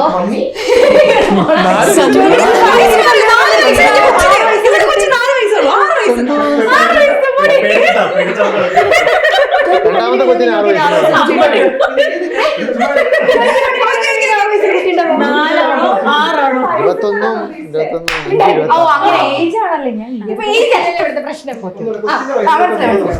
അത് കഴിഞ്ഞു. ബേസിക്കലി ഞാനൊരു ഓർത്തഡോക്സ് മുസ്ലിം ഫാമിലിയിൽ നിന്ന് വരുന്ന ഒരാളാണ്. ഓർത്തഡോക്സ് മുസ്ലിം ഫാമിലി അതാണ് ഇവിടുത്തെ പ്രശ്നം. പറഞ്ഞോ. നീ മറക്കണ്ടത് മറക്കണ്ടെന്ന് ക്യൂ ഇട്ട് കൊടുക്കുന്നത്. ഓർത്തഡോക്സ് മുസ്ലിം ഫാമിലി, ഓർത്തഡോക്സ് മുസ്ലിം ഫാമിലിയിൽ നിന്ന് ഇരുന്ന ഒരാളാണ് ഞാൻ. എനിക്ക് അതിൻ്റെതായ ഒരുപാടധികം ഇഷ്യൂസ്. എനിക്ക് ആദ്യം തൊട്ട് ആക്ടിങ് ഇഷ്ടമാണ്, അതുകൊണ്ടാണ് ടിക്ടോക്കിലേക്ക് അതൊക്കെ കണ്ടത്. അപ്പോ അത് കഴിഞ്ഞ് ടിക്ടോക്ക് കൂട്ടി. ഇതുപോലെ മിലൻ പറഞ്ഞ പോലെ തന്നെ അന്ന് നമുക്ക് ആ ബുദ്ധി ഇല്ലായിരുന്നു, ഇൻസ്റ്റ കണക്ട് ചെയ്യാനുള്ള ബുദ്ധി നമുക്കില്ലായിരുന്നു. അങ്ങനെ ഞാൻ ടിക്ടോക്കിലൊക്കെ ആയിട്ട് ജസ്റ്റ് ചുമ്മാ ഇങ്ങനെ നടക്കും. പിന്നെ നമുക്ക് ഈ പറഞ്ഞ മാതിരി ഫിനാൻഷ്യൽ ആയിട്ടുള്ള ഒരു സ്റ്റെബിലിറ്റി എന്ന് പറയുന്ന ഒരു സാധനം നമുക്ക് എല്ലാവർക്കും വേണ്ടതുകൊണ്ട് ഞാനൊരു സാലറി ബേസിൽ തന്നെ ഞാനൊരു ലാംഗ്വേജ് അക്കാഡമിയിൽ സാലറി ഒരു ഇതില് ഞാൻ വർക്ക് ചെയ്യായിരുന്നു, മാർക്കറ്റിംഗ് സൈറ്റിൽ ഞാൻ വർക്ക് ചെയ്യായിരുന്നു. പിന്നെ ഇനിയും അവിടെ തന്നെ നിന്ന് പോയി കഴിഞ്ഞാൽ ചിലപ്പോൾ എനിക്ക് പാഷനുള്ള ഒരു കാര്യം ഇനി ചെയ്യാൻ പറ്റില്ല എന്ന് തോന്നിയിട്ട് ഞാൻ അവിടെ നിന്ന് ക്വിറ്റ് ചെയ്ത് ഇറങ്ങുകയായിരുന്നു. ഞാൻ ശ്രദ്ധിക്കുന്നുണ്ട്, പറഞ്ഞു. അങ്ങനെയാണ് ഞാൻ ഏഷ്യയിൽ, ഞാൻ സത്യത്തിൽ ഒരു 1.5 ഇവിടെ കയറുന്നതിന് ഒരു വർഷം മുമ്പ് ഇതുപോലെ തന്നെ സ്റ്റീഫൻ പറഞ്ഞാൽ തന്നെ ഞാൻ അപ്ലൈ ചെയ്തിട്ടുണ്ടായിരുന്നു. അവിടെ ഇല്ലായിരുന്നു. അന്ന് മുതൽ പൂജയായിരുന്നു. പല മുട്ടക്കൂടോത്രം മിലനെ അവിടെ നിന്ന് പുറത്താക്കി. രണ്ടാമത് ഞാൻ ഇതുപോലെ ഈ പറഞ്ഞില്ലേ, ഇപ്പൊ ലുലു പോയിരുന്ന് കരഞ്ഞു, അതുപോലെ പല പല കാര്യങ്ങൾ ഉണ്ടായി. ഞാൻ നൈസായിട്ട് ഒന്നും കൂടി ഞാൻ അപ്ലൈ ചെയ്തു. കാരണം ഈ പല കാര്യങ്ങൾ എന്റെ മൈൻഡിൽ കിടന്ന് ഇങ്ങനെ ട്രിഗർ ചെയ്യാണ്. എനിക്ക് ഒന്നും ചെയ്യാൻ പറ്റുന്നില്ല എന്നുള്ള പല കാര്യങ്ങൾ എന്റെ മൈൻഡിൽ കിടന്ന് ഇങ്ങനെ ട്രിഗർ ചെയ്യുന്ന കാരണം ഞാന് അന്ധവിശ്വാസം അപ്പൊ അത് നൈസായിട്ട് വർക്ക്ഔട്ട് ആയി. അപ്പൊ ഞാൻ വീണ്ടും അപ്ലൈ ചെയ്തു. വീണ്ടും അപ്ലൈ ചെയ്ത് കഴിഞ്ഞപ്പോ അവിടെ കറക്റ്റ് മിലൻ പോകാൻ നിൽക്കുന്ന സമയത്താണ് ഞാൻ അപ്ലൈ ചെയ്തത്. ഞാൻ സത്യമായിട്ട് കോണ്ടന്റ് ഇതിന്റെ വേക്കൻസി കണ്ടിട്ടല്ല അപ്ലൈ ചെയ്യുന്നത്, അല്ല പക്ഷെ അപ്പോഴേക്കും മിലൻ ഏകദേശം പോകാറായി നിൽക്കുമായിരുന്നു. ആ ഗ്യാപ്പിൽ ഞാൻ കയറി. അതിൽ ഞാൻ കയറി സെറ്റായി. എനിക്കിനൊന്നും അറിയണ്ട. എന്റെ 2 ഫ്രണ്ട്സ് ഉണ്ട്. ഞങ്ങള് ഒരു 4 ഫ്രണ്ട്സാ. അതിൽ ഏറ്റവും കൂടുതൽ അവര്, ഞാന് കൃഷ്ണ എന്ന് പറഞ്ഞിട്ട് എന്റെ ബെസ്റ്റ് ഫ്രണ്ട് ഉണ്ട്, അവള് ജെറിൻ ജെയിൻ, ഞങ്ങള് 4 പേര് ഏറ്റവും കൂടുതൽ അവര് 3 പേരും എന്നെ ഏറ്റവും കൂടുതൽ ഇവിടെ കയറിയതിൽ ഏറ്റവും കൂടുതൽ സന്തോഷിക്കുന്നത് അവരാണ്. ഭയങ്കര ഹാപ്പിയാണ്. ശരിക്കും കുറച്ച് കാലത്തിന് എഴുതി വിടാൻ പറ്റും. അല്ല, ശരിക്കും മിലൻ കുറച്ച് നാളത്തേക്ക് മാറിയിരുന്നായിരുന്നു. അപ്പം കമന്റ്സ് ഒക്കെ പറഞ്ഞാൽ ബഹളം ഉണ്ടാക്കുന്ന കുട്ടിയുണ്ടല്ലോ, കാണാനില്ലല്ലോ എന്ന് പറഞ്ഞിട്ടായിരുന്നു കമന്റ്സ്. അപ്പം അതിന് പകരം എടുക്കുന്ന സമയത്ത് അതേപോലെ ബഹളമൊക്കെ ഉണ്ടാക്കുന്ന ആൾ തന്നെ വേണം എന്നുള്ളതായിരുന്നു. പല ആൾക്കാരും നോക്കിയിട്ടൊന്നും പോരാ, അത്ര അലമ്പില്ല. ലാസ്റ്റാണ് കാതൽ വരുന്നത്. അപ്പൊ ഓക്കെ, ഇത് അത്യാവശ്യം അലമ്പാണെന്ന് മനസ്സിലായി. അതിന് മിലൻ തിരിച്ചു വന്നപ്പോ വിഷമമായോ? ഞാൻ പോയിന്റ് വരുന്നൊരു തോന്നില്ല. ഇല്ല, അപ്പോഴത്തേക്ക് സെറ്റായി. എന്താ അതുകൊണ്ട് കുഴപ്പമില്ല. അല്ല, ഒരു ഓർത്തഡോക്സ് ഫാമിലി എന്നാന്ന് പറഞ്ഞല്ലോ, ഇപ്പൊ കല്യാണം കഴിച്ച ഹസ്ബൻഡ് ഒക്കെ ഭയങ്കര ഫുൾ സപ്പോർട്ടാണോ? എനിക്ക് ആകെ സപ്പോർട്ട് ഉണ്ടായിരുന്നത് എന്റെ വീട്ടിൽ കുഴപ്പമുണ്ടായിരുന്നില്ല, എന്റെ ഫാമിലി കുഴപ്പമുണ്ടായിരുന്നില്ല. പക്ഷെ പുള്ളിയുടെ ഒരു സപ്പോർട്ട് ഉള്ളത് കൊണ്ടാണ് ഒബ്വിയസ്ലി ഇവിടെ ഇരിക്കുന്നത്. കാരണം എന്നെ ഏറ്റവും കൂടുതൽ സപ്പോർട്ട് ചെയ്തത് ആള് തന്നെയാണ്. കാരണം പുള്ളിയുടെ ഫാമിലിയാണ് കുറച്ച് ഓർത്തഡോക്സ്. അവർക്ക് അത് അവർ പഴയ ആൾക്കാരാണ്. അവർക്ക് എന്താ പറയാ, ഇങ്ങനെ ഈ പറഞ്ഞ പോലെ നമ്മളിങ്ങനെ കുറ്റം പറഞ്ഞ തിരിച്ച് വീട്ടിലോട്ട് പോകാൻ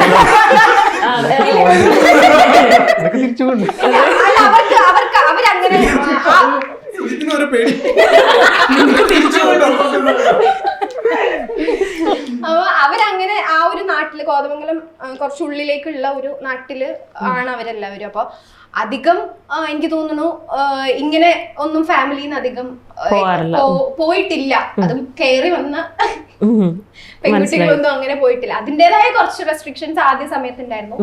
പക്ഷെ അപ്പോഴും ഹസ്ബൻഡ് എപ്പോഴും പറഞ്ഞിരുന്നത് അത് അവളുടെ ഇഷ്ടമാണ്, അതിൽ ഞാൻ പോലും ഇടപെടത്തില്ല. അതെന്താണോ അവൾക്ക് ഇഷ്ടം അത് അവള് ചെയ്യുന്നത്. അത് ഞാൻ ഇതുവരെ ആരോടും മറുപടി പറഞ്ഞിട്ടില്ല.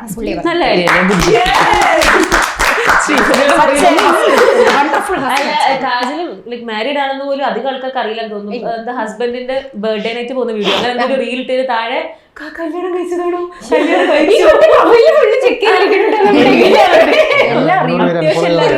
നിങ്ങൾ എന്തെങ്കിലും തിരിച്ചു വരുമ്പോ ഞാൻ പപ്പ പഠിക്കുന്നില്ല എന്തെങ്കിലും അറിഞ്ഞിരിക്കണ്ടേ. കുറെ കമന്റ്സ് വന്നിട്ടുണ്ടായിരുന്നു. ഞാൻ ചോദിക്കട്ടെ, ക്ലീശ ക്വസ്റ്റ്യൻ ആണ്.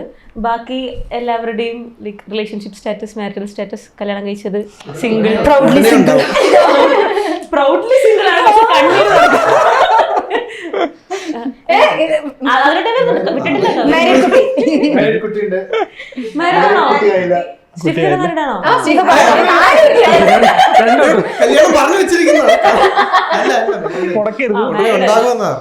ഇവിടെയാണ് കുട്ടിയുള്ളത്. ചേട്ടൻ കല്യാണം കഴിച്ച കുട്ടിയുണ്ട്. എന്റെ ഉടനെ ഉണ്ടാവും. കുട്ടിയോ? കല്യാണം ഉടനെ ഉണ്ടാവും. കല്യാണം ഉടനെ ഉണ്ടാവും. മിലൻ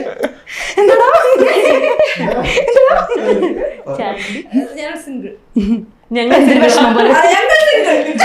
ഞാനെന്താ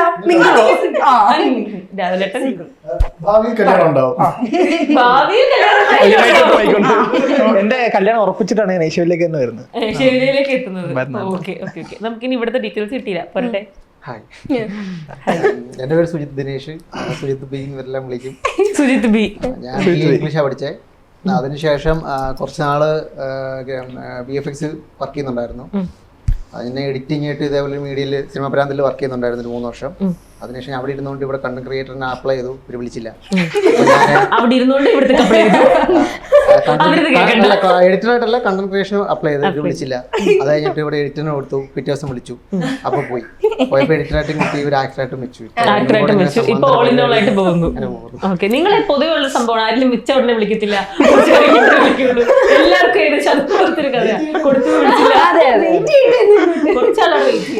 ഒരുപാട് പേര് അപ്ലൈ ചെയ്യും. അപ്പൊ നമുക്ക് സെലക്ട് ചെയ്തെടുക്കാൻ അതുകൊണ്ട് പയ്യെ എടുക്കുന്നതാണ്. ഓക്കെ രാഹുലേട്ടാ, എങ്ങനെയാണ് വരുന്ന എല്ലാ വീഡിയോസിനും ഇത്ര അടിപൊളി കമന്റ് ഇടാൻ പറ്റുന്നത്? എല്ലാ വീഡിയോയുടെയും ഫസ്റ്റ് കമന്റ് അത് ചേട്ടന്റെ ആയിരിക്കും. അതും ഭയങ്കര ഇൻട്രസ്റ്റിംഗ് ആയിട്ടുള്ള കമന്റ് ആയിരിക്കും. ഇത് വീഡിയോ ചെയ്യുമ്പോഴേ ആലോചിക്കും ഞാൻ എന്ത് കമന്റ് ഇടണമെന്ന്. അങ്ങനെയല്ല, കമന്റുകൾക്ക് ലൈക്ക് കിട്ടുന്നതിൽ നമ്മളൊരു മത്സരം തന്നെയുണ്ട്.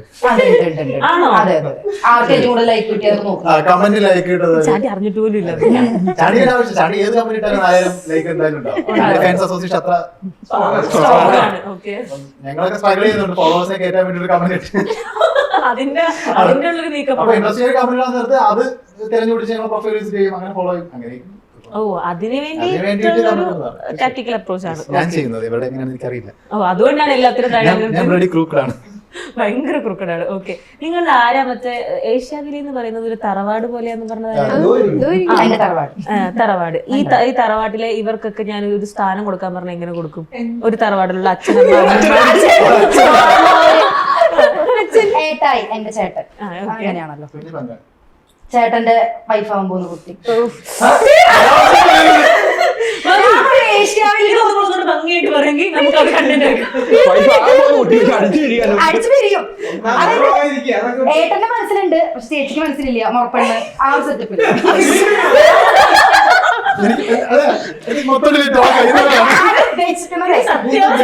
സത്യാവസ്ഥയല്ല, പുറത്തുനിന്ന് കാണുന്നവരുടെ അങ്ങനെ ഒരു അവസ്ഥയാണ് ഞാൻ പറയുന്നത്. സത്യാവസ്ഥ എന്ന് പറഞ്ഞാൽ അങ്ങനെ ഒരു അവസ്ഥയില്ല. അങ്ങനെ കസിൻസ് എന്ന് പറയേണ്ടി വരും. ഞാൻ പുറത്തുനിന്ന് കാണുന്നവർക്ക് ഏകദേശം എന്റെ ഒരു പെർസ്പെക്റ്റീവ് POV അങ്ങനെയായിരിക്കും. ചേട്ടന്റെ വൈഫാകുന്ന കുട്ടി ഇവിടെ എന്റെ സിസ്റ്റർ എന്നാണ് പുറത്തറിയപ്പെടുന്നത്. അവൻ സിസ്റ്ററിന്റെ ലവർ.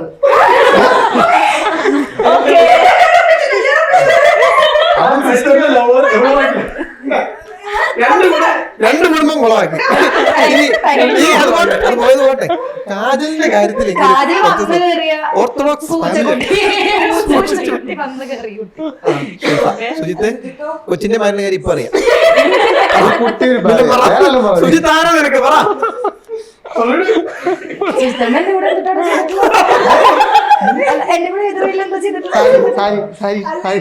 ഏത് റീലാണ് നമ്മൾ ചെയ്തിട്ടുള്ളത്? വഴിപോക്കൻ.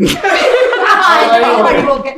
ഇടയ്ക്കിടയ്ക്ക് വീട്ടിൽ അല്ലല്ല, ചേട്ടന്റെ ഫ്രണ്ട് ആ ഓക്കെ എന്നെ പീഡിപ്പിച്ചിട്ടുണ്ടായി ഒരെണ്ണത്തിന്.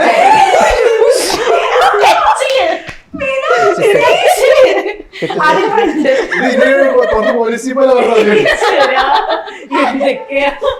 ആ തോന്നാലും ഇങ്ങനെ തോന്നല്ലേ അങ്ങനെ തന്നെ, ഏറ്റവും കൂടുതല് ഏറ്റവും കൂടുതൽ ആണല്ലേ? നിങ്ങള് 4 പേര് ഒരുമിച്ചാണോ സ്റ്റേയിലേക്ക് ഗേൾസ്? നമ്മള് 4 പേര് ഒരുമിച്ച് നിൽക്കില്ല. നിക്കില്ല. 4 ക്യാരക്ടർ 4 എക്സ്ട്രീമാ. നിങ്ങൾ ശരിക്കും സീരിയസ് ആയിട്ടുള്ള വഴക്കുകളൊക്കെ ഉണ്ടാവാറുണ്ട്? ഇല്ലില്ല. ഫുഡിന് ഭയങ്കര മെച്ചുവേർഡ് ആയിട്ടുള്ള ആൾക്കാരായതുകൊണ്ട് ഫുഡിന് വഴക്കുണ്ടാവാറുണ്ട്? ഇന്ന് ഉച്ചയ്ക്ക് ഒരു മീൻ വാങ്ങിച്ചിട്ട് ഞാനൊരു മീൻ വാങ്ങിയത് ഉച്ചയ്ക്ക് ഇരുന്ന് മീൻ വാങ്ങി. ഉച്ചയ്ക്ക് ഞാന് ആശി ചോദിച്ചൊരു സിലോപ്പിയ മീൻ വാങ്ങിച്ചു. തിലോപ്പി ഒരു മീൻ വാങ്ങിച്ചു. ഞാനൊന്ന് തുറന്നത് മാത്രമേ എനിക്ക് ഓർമ്മയുള്ളൂ. പിന്നെ മീനിന്റെ മുള്ള തിന്നുന്ന 2 എണ്ണം വീടിരിപ്പുണ്ട്. അതാരാ? മുള്ളു മാത്രമല്ല എല്ല് മുള്ള് എല്ലാം മീൻ ഏത് ദിശ അറിയിച്ചു പോയാ മതി. മീൻ കഴിച്ചു. ഫ്ലഷ്. ഓക്കെ, എനിക്ക് കാര്യം കിട്ടി. എല്ലാവർക്കും സോറി, എന്റെ മോഡേൺ മേക്ക് ഓവറിൽ മലയാളം വേർഡ്സ് കറക്റ്റ് ആയിട്ട് വരുന്നു.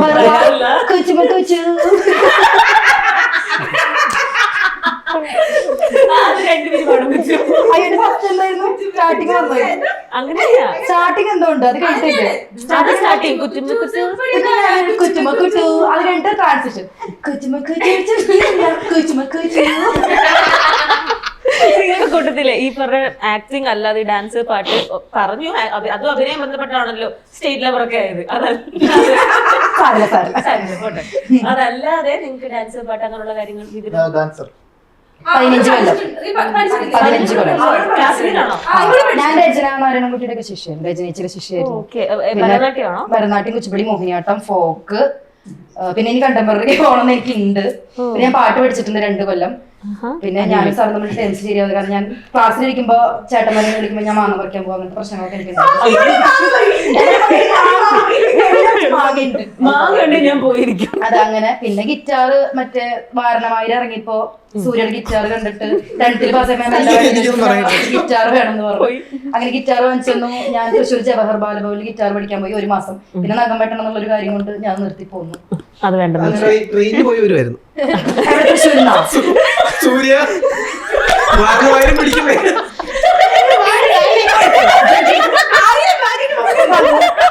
സ്വിമ്മിങ്. പക്ഷെ ഞാൻ അതിരപ്പള്ളിയിലെ മറ്റേ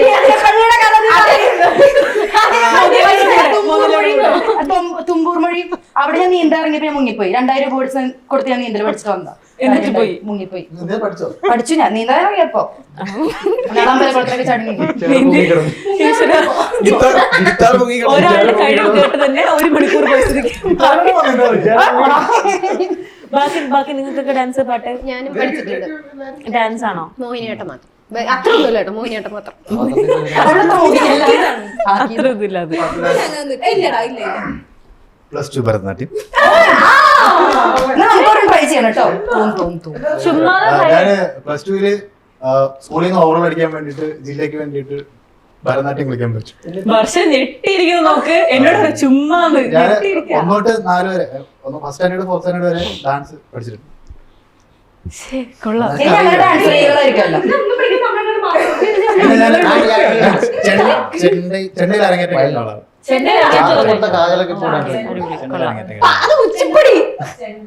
അപ്പൊ കഴിയുന്ന മുമ്പ് മിലന്റെ നല്ല പാട്ട് കേൾക്കാതെ നമുക്ക് എന്തായാലും സൗണ്ടൊക്കെ പോയി കിടക്കാം. അത് കുഴപ്പമില്ല, സൗണ്ട് നമുക്ക് നോക്കിയാണ്. കുറ്റുമുക്കുര നല്ല ഒരു 3-4 പേര് കേൾക്കാം. ചേട്ടൻ ഈ കാറ്ററിംഗിന്റെ ഒരു റീലൊക്കെ ചെയ്തിട്ടുണ്ടായിരുന്നു. പോവാറുണ്ടോ കാറ്ററിംഗിനൊക്കെ? ഇപ്പോഴും പോവാറുണ്ട്. ഇപ്പോഴും പോവാറുണ്ട്. അപ്പൊ ആൾക്കാര് തിരിച്ചറിയും. അങ്ങനെ ഞാൻ പറഞ്ഞ കല്യാണത്തിനോടൊപ്പം ചാണ്ടിയവിലാണോ വർക്ക് ചെയ്യുന്നത് ചോദിച്ചത് കാറ്ററിംഗ് ഫാൻസ് ആണ്. എനിക്ക് ആദ്യമായിട്ട് ചിക്കൻ പീസ് മതി. അല്ല അങ്ങനെ ശരിക്കും പോകുമ്പോൾ അങ്ങനെ തോന്നാറുണ്ടോ ഞാനിപ്പോ ഇത്രയും നല്ലൊരു ചാനലിലെ ആക്ടറായിട്ട് ഇത്രയും ഫാൻ ബേസ് ഒക്കെ ആയിട്ടുള്ള ഒരാളാണ് അതിനും തോന്നാറില്ല? അതൊക്കെ ഞങ്ങൾക്ക് രാഹുലിനോട് റെസ്പെക്ട് കൂട്ടുന്ന കാര്യങ്ങളാണ്. അദ്ദേഹം ഹാർഡ് വർക്കിംഗ്. മൈക്കൊന്നും കൈമാറും. അതൊക്കെ ഞങ്ങൾക്ക് രാഹുലിനോട് റെസ്പെക്ട് കൂട്ടുന്ന കാര്യങ്ങളാണ്. എല്ലാ ജോലിക്കും അതിൻ്റെതായ മഹനീയതയുണ്ട് എന്ന് പറഞ്ഞാണ് അദ്ദേഹം അപ്പോഴും വീണ്ടും. അപ്പൊ അത്രയും കനിവോടുകൂടിയാണ് ചോറും. ഇല്ല നീ എന്തൊക്കെയാ വെള്ളം പറ. ഇപ്പം ഓഫീസ് ടൈം കഴിഞ്ഞിട്ട് 6 മണിക്ക് ശേഷം ഡെലിവറിക്കും പോകാറുണ്ട്. ഇപ്പോഴും പോകാറുണ്ട്. ഓ അടിപൊളി. അപ്പം ചെയ്യുന്ന ജോലിയിലല്ല നമുക്ക് നല്ല നമ്മള് ഫേമസ് ആയി 10 പേര് തിരിച്ചറിയുന്നു എന്ന് കരുതി ഈ ജോലി ചെയ്തുകൂടാ എന്നില്ലല്ലോ. ഇല്ല തീർച്ചയായും അതും ചേട്ടൻ കണ്ടന്റ് ആക്കുന്നുണ്ട്. അവരെന്തോ പറഞ്ഞു നല്ലതല്ല. അല്ലല്ലേ? നമുക്ക് ഇപ്പൊ ഓരോ ലൈഫ് എക്സ്പീരിയൻസ് ആണല്ലോ ഓരോ കണ്ടന്റ്. ഇതൊന്നും ഉണ്ടായിരിക്കും അതെ, ശല്യങ്ങൾ. പറഞ്ഞിട്ട് പറഞ്ഞു. ഓരോ സിറ്റുവേഷൻ ആണല്ലോ നമുക്ക് ഓരോ കണ്ടന്റ് കിട്ടുന്നത്. നമ്മൾ പറഞ്ഞു റിയൽ ലൈഫ് കണ്ടന്റ്സ് ആണ് നമ്മൾ ചെയ്യുന്നതെന്ന് പറയുമ്പോൾ ഇപ്പൊ ഞാൻ കേട്ടിരിക്കും പോകുമ്പോൾ എനിക്ക് അവിടെ ഒരുപാട് ആൾക്കാരുണ്ട്, അല്ലെങ്കിൽ അവിടെ വരുന്ന ആൾക്കാരുണ്ട്. അപ്പൊ ഇവരുടെ കോൺവെർസേഷൻസ് പല കണ്ടന്റിലും കിട്ടാറുണ്ട്. അങ്ങനെ കിട്ടിയതാണ്. ശരിക്കും ചെയ്യാറുള്ളതാണോ ചിക്കൻ കട്ട് കഴിക്കുന്ന പരിപാടിയൊക്കെ? തീർച്ചയായിട്ടും.